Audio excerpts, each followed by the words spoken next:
तो दिल्ली पुलिस का एक अधिकारी जो कि न सिर्फ जिस्म फरोशी के धंधे की इजाजत दे रहा है बल्कि बचने की तकनीक भी बता रहा है, किस तरह से संरक्षण दे रही है दिल्ली पुलिस, ये इसकी एक बानगी भर है।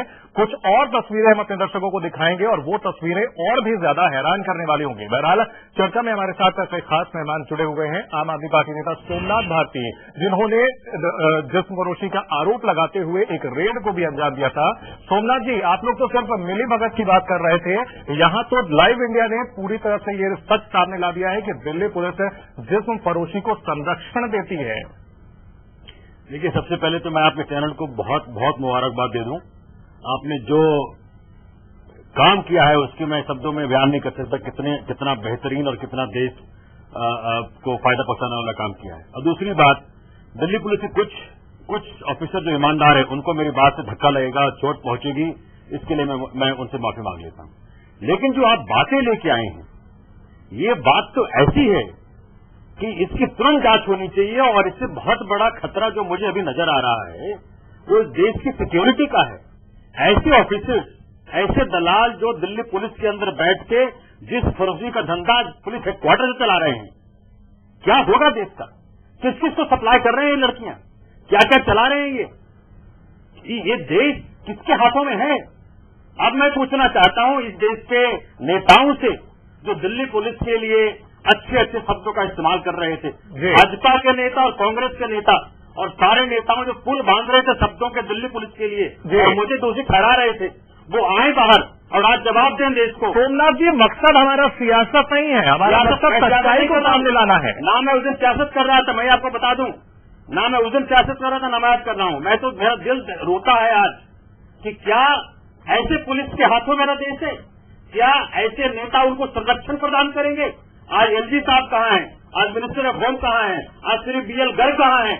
उन सबको पूछिए और वो बताएंगे कि दिल्ली पुलिस के हिमायती जो बन रहे थे किस बातों पे बन रहे थे, क्या कहा किस किसका हाथ? सवाल सबके लिए है, जवाब हम सबसे लेंगे। सवाल खड़ा ये होता है कि दिल्ली पुलिस पर मिली भगत के आरोप लगते थे, पैसे लेकर के कुछ छोटे मोटे अपराधों में शामिल होने के आरोप लगते थे, लेकिन यहाँ पर सीधे सीधे वेश्यावृत्ति को बढ़ावा नहीं दिया जा रहा है। वेश्यावृत्ति की शुरुआत की जाती है, पुलिस से परमिशन ली जाती है, पुलिस बचने के तरीके बताती है। देखिए जनरल, एक बात तो बहुत बिल्कुल साफ है कि ये जो स्टिंग ऑपरेशन है, ये एक बात को साबित करता है कि दिल्ली पुलिस के, पूरी दिल्ली पुलिस एक तो ऐसी नहीं है, मैं यहाँ क्लियर कर दूं, लेकिन उस दिल्ली पुलिस के कुछ अधिकारी ऐसे जरूर हैं जो कि एक तरह के ऑर्गेनाइज रैकेट, ऑर्गेनाइज क्राइम से कहा जाए उसका एक हिस्सा बने हुए हैं। ये अपने आप में बहुत गंभीर बात है और मुझे लगता है कि जब ये जानकारी आला अधिकारियों को मिलेगी तो इस पर कार्रवाई होगी। दूसरी बात, जैसे लगातार ये सोमनाथ भारती कह रहे हैं पूरी दिल्ली पुलिस एलजी कहाँ है, ऐसा नहीं है। हम लोगों ने कुछ लोगों को किया, हमारा भी मकसद वही था। जो आपने एक सवाल उठाया, आखिर उसकी सत्यता थी क्या थी? हम यहाँ किसी की राजनीति का मैं अपनी बात कर लूं, मैं बता रहा हूँ कि बीएल गर्ग साहब ने सोमनाथ जी रिपोर्ट निकाली और कहती कि दिल्ली पुलिस बिल्कुल सही है। मैं इस बात से करना चाहता हूँ, सुनना चाहता हूँ देश के नेताओं से, नहीं आपकी किस हद से कर दी वो बात। देखिए, मैं बीएल गर्ग की उन्होंने पूछताछ करी। देखिए बीएल गर्ग जब जो आप दिखा रहे हैं इतनी खुले में सच्चाई दिखा रहे हैं और मुझे लगता है कि अगर इसमें और करी जाए। सोमनाथ जी बीएल गर्ग ने की जो रिपोर्ट है वो आपके खिड़की एक्सटेंशन के एक मामले पे है, हम यहाँ बता दें। ये हम लोगों ने आप ही के आरोप के बाद इसको हम लोगों ने तहकीकात करने की बात की और तहकीकात की तो हमने एक सत्यता पाई कि ये सत्यता के पहले ये पुलिस वालों पे आरोप लगता था कुछ चंद पैसे ले लेते हैं, पैसे लेके काम कर देते हैं। लेकिन ये कहना कि आप आइए और जिस्म फरोशी जैसा एक ऑर्गेनाइज रैकेट हमारे संरक्षण में चलाइए, ये अपने आप में बहुत गंभीर बात है। यहां तक आपकी बात सही है। बीएल गर्ग ने खिड़की एक्सटेंशन के मामले में आपके साथ क्या किया वो एक अलहदा इशू है, उसको आप अदालत में लड़ेंगे या उसकी सत्यता क्या है उसके बाद को दबाने की कोशिश करी जाए। सोमनाथ जी, जब राजनीति होती है तो असल मुद्दा कहीं ना कहीं पीछे चला जाता है। आपने जो मुद्दा उठाया था उसी को हम लोगों ने आगे बढ़ाते हुए इतना बड़ा खुलासा किया है, लेकिन अगर राजनीति होगी तो असल मुद्दा कहीं ना कहीं पीछे छूट जाएगा। आयुष पंडित हमारे साथ हैं, हमारे सहयोगी। आयुष, इतनी बड़ी ये रिपोर्ट जाहिर सी बात है कि आसान नहीं रही होगी दिल्ली पुलिस के उन लोगों को पकड़ना जो कि इस तरह जिस्म फरोशी का धंधा चला रहे हैं, बहुत ही मुश्किल रहा होगा। जाहिर तौर पे इसमें कोई दो राय नहीं है। देखिए, तकरीबन इस खबर को जैसा इनिशियल लेवल पे हमने सोचा था जिस टाइमल्यूट में कंडक्ट करने के लिए, उससे 2 गुना हमें समय ज्यादा लगा। तकरीबन हम 20 से 24 दिन तक इस खबर पर बराबर लगे हुए रहे। और जो सबसे महत्वपूर्ण बात यहाँ पर है, इस जो पूरा जो नेक्सस है, जो पूरा सिंडिकेट है, इसमें जितने भी लोग हैं वो इतने मजे हुए हैं, चाहे वो जो दलाल हों बीच में उनकी हम बात करें, चाहे वो प्रॉपर्टी डीलर्स हों या चाहे वो लोअर लेवल पे जो पुलिस वाले काम कर रहे हैं, ये सब बहुत ही मजे हुए। इनको पकड़ने के लिए जो सबसे बेसिक चीज जो पहले ही जो हमारा जो तरीका था वो ये था कि हमें इसमें एक ऐसी कड़ी ढूंढनी थी जिसके जरिए हम सब तक एक साथ पहुंच जाएं। और आपको बता दूं, एक बहुत बड़ी महत्वपूर्ण बात इस नेक्सस में और भी है कि दिल्ली पुलिस के साथ साथ चाहे लड़कियों के दलाल सप्लाई करने वाले लड़कियों के दलाल हो या फिर मकान दिलाने के दलाल हो, पूरा एक नेक्सस है। यानी कि एक प्रॉपर्टी डीलर आपको पॉइंट आउट करवाता है कि साहब आप इस जगह पर फ्लैट ले सकते हैं। ऐसे फ्लैट भी आपको बता दूं इन पॉश लोकेलिटीज में ऑलरेडी स्पॉटेड होते हैं कि कहां पर ऐसा गोरख धंधा चल सकता है। फिर ऐसे फ्लैट्स को वहां स्पॉट भी किया जाता है जहां पर जो सेटिंग वाले पुलिस बहुत नेक्सस है पूरा का पूरा। कहा जाए कि यहाँ पर तगड़ा नेटवर्क है कि किस तरह से जस्म फरोशी को अंजाम दे रहे हैं। गौतम कंवर साहब पूर्व IPS अधिकारी हैं। गौतम साहब, ये बहुत ही शर्मनाक सच्चाई सामने आई है। वर्दी पर काला धब्बा लगा है ऑपरेशन खाकी के जरिए, जो हमने रिपोर्ट आपको दिखाई है। अब इसके बाद क्या कहेंगे? क्या आला अधिकारियों को इसकी कोई भी जानकारी नहीं होती किस तरह की हरकतें होती हैं? ऐसी बात तो नहीं है। पहले तो मैं ये कहूं कि जो आपने दिखाया है वो सत्य है, अपनी जगह वो बिल्कुल ठीक आपने प्रदर्शित किया है। और इस तरह की हरकतें जो हैं दिल्ली के कुछ थानों के अंदर जो है वो पहले भी जो है इसकी जानकारी पुलिस विभाग में आती रही है, रेड होती रही है। कुछ ऐसे मशहूर से इलाके बन गए जैसे डिफेंस कॉलोनी है, करोल बाग का है, आपका इधर कनॉट प्लेस में है, उत्तर दिल्ली के अंदर जो है वो 2-3 और जगहें हैं जहां पे इस तरह के कारोबार जो हैं वो चलते आ रहे हैं।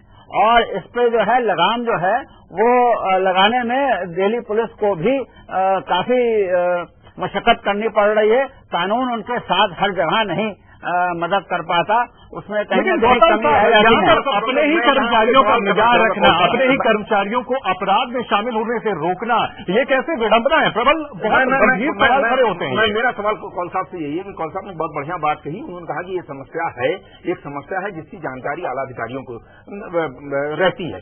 आखिर वो क्या मजबूरी है जो कि एक ऐसी समस्या, और जो जिस पुलिस को यहाँ पे तो कोई पुलिस इस राज्य के अधीन भी नहीं है, कोई पॉलिटिकल प्रेशर भी नहीं है, यहाँ तो पुलिस सीधे सीधे गृह मंत्रालय के अधीन है, आजादी है बाकी स्टेट की तुलना में। आखिर वो कौन सी मजबूरी है जो कि आला अधिकारियों को इस समस्या से निपटने में बाधा पहुंचाती है, रोड़ अटकाती है? कौन साहब, 2 बातें हैं। पहले तो ये कि जो इस वक्त कानून चल रहा है उसमें जो है suppression of immoral traffic act, उसके अंदर जो क्लाइंट है उसके ऊपर कोई भी बाधा नहीं है, कोई भी डर नहीं है। दूसरी चीज, सेक्स जो है वो खुद जो है वो कहना चाहिए ऑफेंस नहीं है, बस सेक्स के जो है फायदा जो है वो जो लिया जाता है वो एक ऑफेंस बन जाता है। गौतम साहब, यहाँ आपको बीच में रोकना चाहेंगे। आपने SIPA का जिक्र किया, लेकिन TIPA जो कि इमोरल ट्रैफिकिंग को प्रिवेंशन एक्ट जो है 1986 में जो अपडेट किया गया है, उसके तहत कार्रवाई होती है, जुर्माने का भी प्रावधान है। क्या पुलिस को इसका इस्तेमाल करना नहीं आता या फिर करना चाहती नहीं है? कानून की आड़ में बचाती है अपने अधिकारियों को, अपने मातहतों को? देखिए, 2 चीजें आ जाती हैं फिर। एक तो है कि पर्सनल इन्वॉल्वमेंट जो है लॉ एनफोर्समेंट ऑफिसर की, अगर वो वहां कहीं इस तरह की हरकत आ रही है तो वो तो कहना चाहिए कि कानून जो है शिकंजा उसका वो हकदार है और उस पर जो है कार्रवाई हो भी सकती है और होती भी है। पर चीज ये है कि ये कार्रवाई जो है इसको प्लान करने में जो है जो तंगी आती है वही इसकी प्रवृत्ति जो है वो बढ़ावा दे रहा है इस शहर में। और यहाँ और भी जो है, क्योंकि इसके अंदर एक तरह से कुछ गैंग्स भी हैं जो कि फॉरेन लड़कियों को भी इस्तेमाल करते हैं। और ये जो है सोमनाथ भारती जी, यहाँ पर आप कानून के जानकार हैं और क्या मानते हैं आप, किस तरह से कार्रवाई होनी चाहिए, कौन सी धाराएं लगनी चाहिए, कितनी सजा होनी चाहिए? मुझे जी सोमनाथ जी, और ब्रॉडर तक लिमिटेड नहीं है, जब पुलिस वाले इसमें इन्वॉल्व हों। अगर आपको जानकारी हो कि डिफेंस डील्स में लड़कियां सप्लाई होती रही हैं, इस देश के अंदर बड़े बड़े डील्स होते रहे हैं, ये देश की सिक्योरिटी का मसला है। अगर पुलिस इसमें इन्वॉल्व है और पुलिस को प्रोटेक्शन प्रदान करती है तो लड़कियां आज तक इस देश में बड़े बड़े डील्स में शामिल हो रही हैं और बड़े बड़े नेताओं ने इसको यूज किया है। इस देश के नेता भी इसके कस्टमर रहे हैं। मैं आपको बात बता दूं, ये मामला सेक्स तक नहीं है, इमोरल ट्रैफिकिंग एक्ट तक नहीं है। इसको कानून से परे देखा जाए।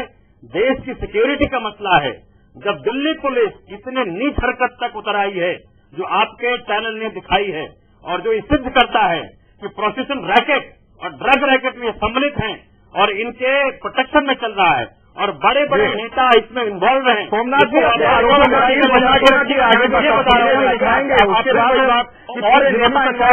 चला रहे हैं। तो सोमनाथ जी ये हमारा देखिए, मैंने कहा कि कुछ पुलिस वाले इसमें शामिल हैं, यहाँ तक बात आपकी बिल्कुल दीगर है। ये कोई नहीं है, नहीं ये कोई मॉरल ट्रैफिक का मामला मैं भी नहीं मानता हूँ। अगर आप लेवल के ऊपर भी ले जाएं, वो से कस्टमर्स रहे हैं। ये पुलिस वाले आपका आरोप समझ रहे हैं। आपका भाजपा के हैं, कांग्रेस के नहीं, सोमनाथ जी आपका प्राप्त है।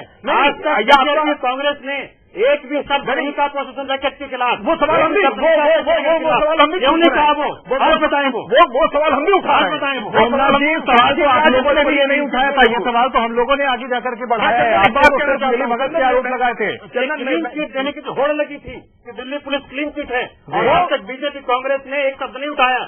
क्यों नहीं उठाया? बताएं वो आज। देखिए, वो जानना चाहता है। वो इशू सोमनाथ जी, वो मुद्दा अलहदा था, जो वो खिड़की एक्सटेंशन का एक मामला था। हम वहां पे नहीं किए, लेकिन हाँ, ये एक समस्या जरूर है, जिस समस्या को हम लेके आ रहे हैं।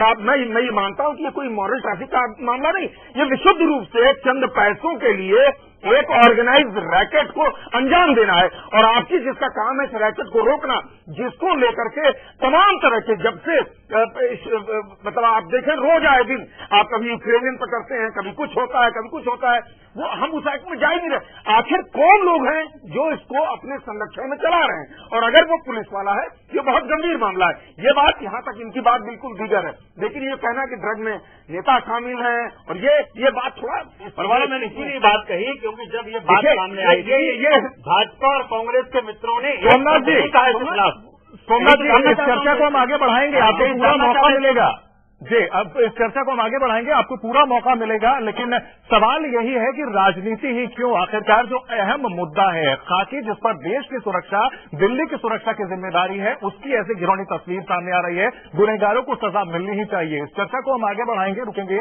एक छोटे से ब्रेक के लिए। ब्रेक के बाद फौरन हाजिर होते हैं।